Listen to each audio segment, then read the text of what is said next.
Hey guys, it's Courtney from Willow's Bloom, a sanctuary of self-care for female entrepreneurs online on willowsbloom.com and here on YouTube. So today I wanted to talk to you guys about a topic that I think is really important, and I think that maybe people don't discuss it enough, especially in our everyday life. And that is the balancing of masculine and feminine energy. So each of us hold within us this masculine and feminine energy, and it really has nothing to do with gender because we both have this energy, a combination of the two. And over recent years, you can see that society has tended to over-rely on and really value the masculine energy, especially in the workplace. And let me start by actually defining what the masculine energy is and the feminine energy. So masculine energy is assertion, it's will, it's force, it's structure, it's hierarchy, it's ambition, it's striving, it's action.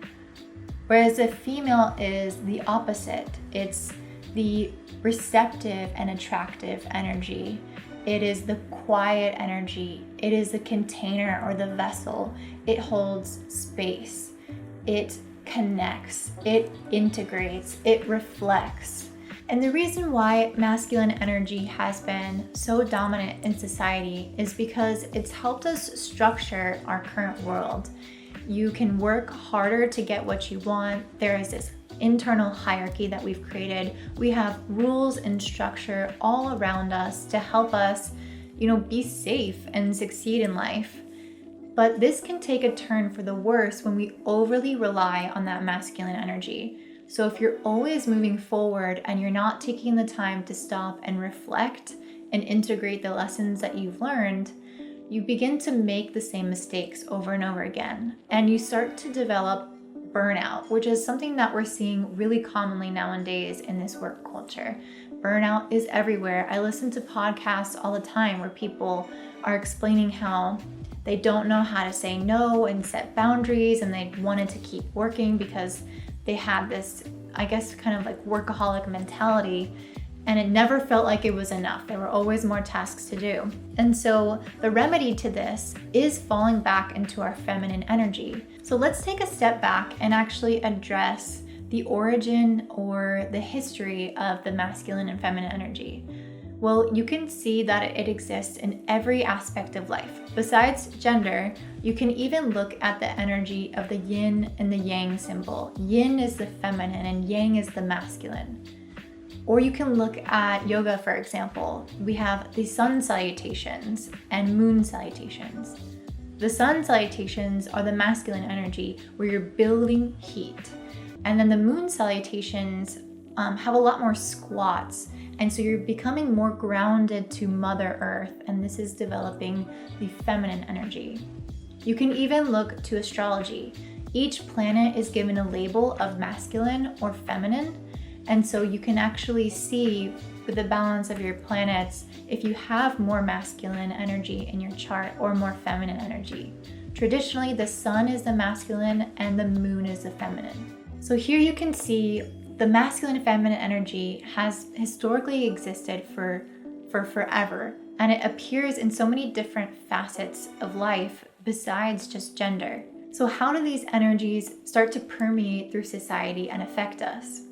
Well, when you're in the workplace, for example, the energy to start projects, to lead, to take action and keep going is all of that masculine energy. It's that sun that's burning. It's our vitality and our life force. The feminine energy would be the moments where you stop and review your projects and you're seeing how they're going, or you would connect with colleagues and see how they're feeling, or you would take a moment to drop in and just have a quiet moment of presence with yourself. So if we're too caught up in this masculine energy, we can imagine that the sun is just burning all day long, that we don't have the moon, and this constant need to go, go, go. From this perspective, it's really clear why burnout culture is happening, because the sun can't always shine. We can't always be moving forward. So instead of trying to move forward and take the action, there has to be moments where we try to attract things to ourselves. If you imagine a stray dog, you wouldn't just run after it to try to capture it, because it's just gonna run away from you. But if you had a treat in your hand, for example, you can just stop and sit there and wait for the dog to come to you. So this is the kind of mentality that we need to integrate into our life. While it's very, very essential to have masculine energy, we need that structure and we need that gumption.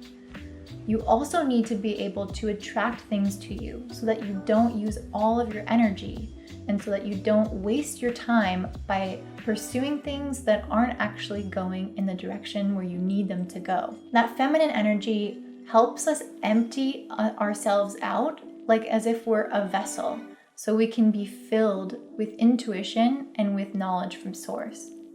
So if you take the time to meditate or to go for a walk or to journal without any kind of idea of what you want to talk about, these are the kinds of things that will allow your intuition to come in and will allow that feminine energy to be present. It's also just about being in the present moment and enjoying your 5 senses.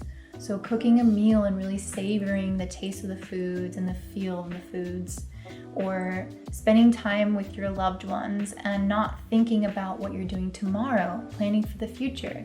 So an activity that I recommend is to go throughout your day, your schedule, and to label the things that you think have masculine energy and feminine energy. And then try to see if there's a balance that's already existing within your day. And if there isn't, try to think of ways where you can integrate that feminine energy or maybe that alone time and that quiet time. Because our society, again, like I keep saying, really values that masculine energy, and it honestly just makes it so easy to just stay in that mode all day long. So that means that we have to be very conscious and try to plan and go against the grain by adding in that feminine energy throughout our day. So a great way to do this is to set up the structure, the schedule of your day. For example, I could create an hour in the evening on my calendar. This is sort of that masculine energy where I'm creating the structure, I'm creating the calendar and the activity, but then actually during that hour, I'm not planning anything, or I'm going to meditate, or I'm going to journal, or I'm going to cook, as I mentioned before. So these are the ways that you can integrate the feminine and then quiet time throughout your day.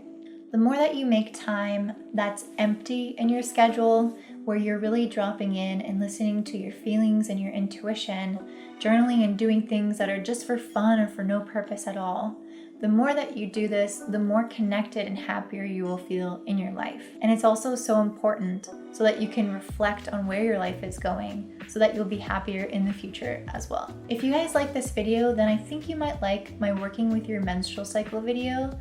You can catch that up in the cards or down below in the description. Also, comment below what your favorite feminine energy activities are, because I'm always looking for new ones. Thank you guys so much for staying tuned to the end. Please like, comment, subscribe, and most importantly, hit that notification bell. That way you'll get my videos pushed to your account each week. Thanks so much. Bye.